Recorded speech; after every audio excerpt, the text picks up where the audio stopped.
Hey guys, welcome back to my channel. So this week's video, I'm going to talk to you guys about the Hermes game and what my thoughts are and if I intend on playing it. So if you're interested to hear what I think, keep watching.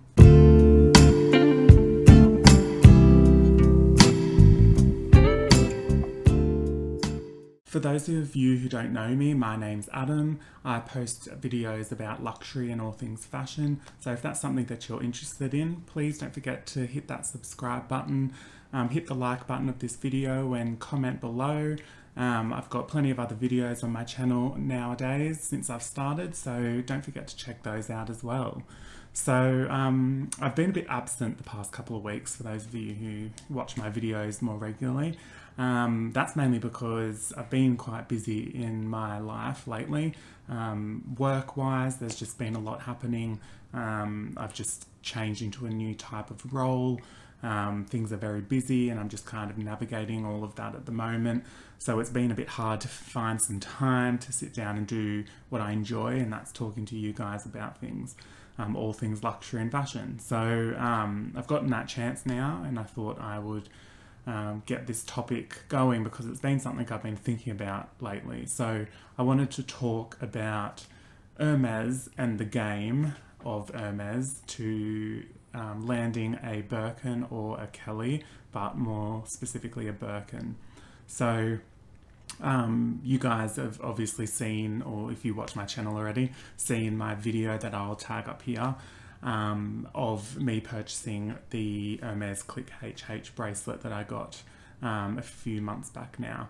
So that was something that was on this year's wish list and I've ticked that off.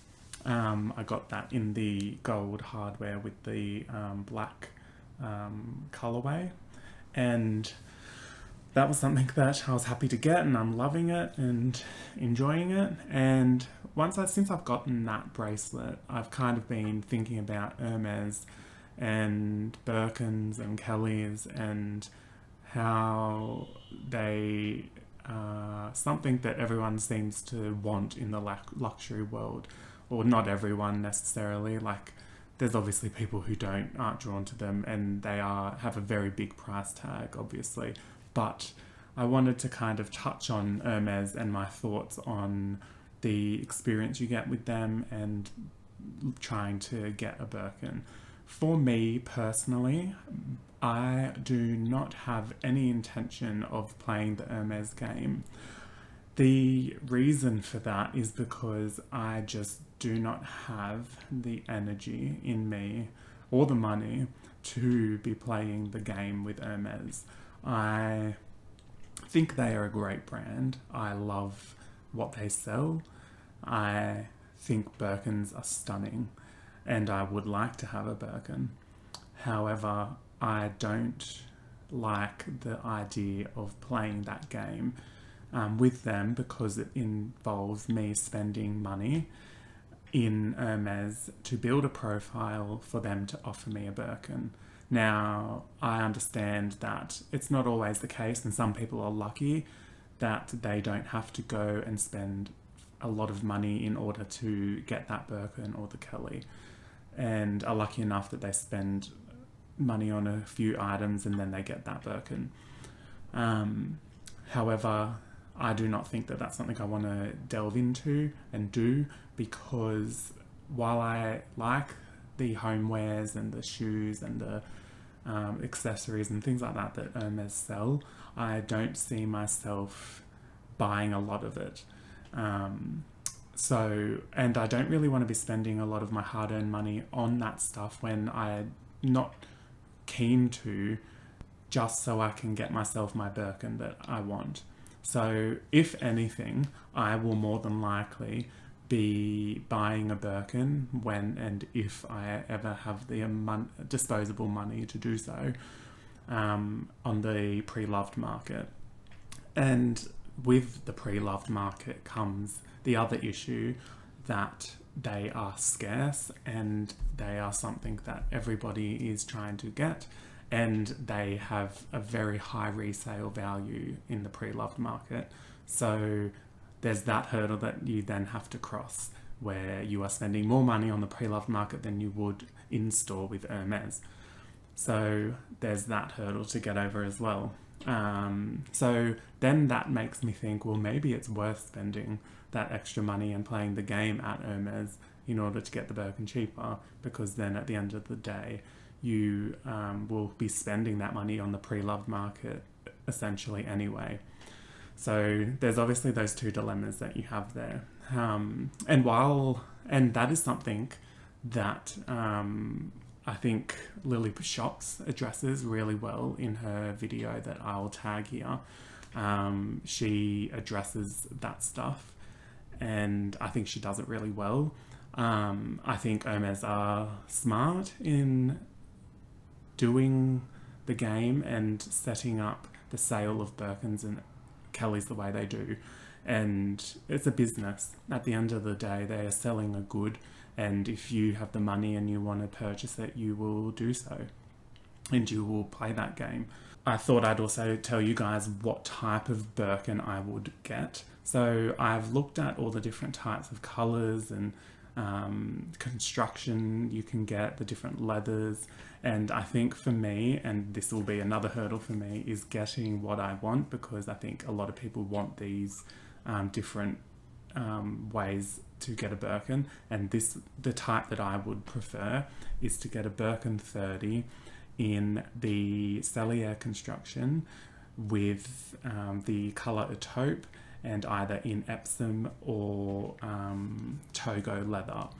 And I'm not really bothered by it being either silver or gold hardware, but I'm kind of leaning towards the silver hardware nowadays, because a taupe is already like a goldy brown, or more of a greyish brown. But with gold against that, it does look nice, and I would still accept gold hardware with that colourway. However, I think the silver pops a little more against the colour of taupe, and I think that's something that I would probably want more so than gold hardware.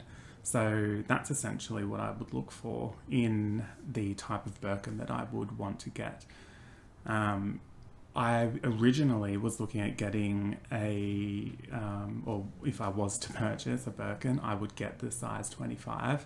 However, I've seen a few different YouTube videos where people have modelled the Birkin 25, and I feel that the Birkin 25 is a little bit too small, particularly when you look at it on the body, and it looks like people don't have the ease of putting your arm through those top handles as well, compared to the size 30. But of course, as a lot of us would know, the Birkin 30 is a very popular size. So I think that also has a big impact on the cost or the resale value of a Birkin 30 on the pre-loved market. So that is essentially what I think.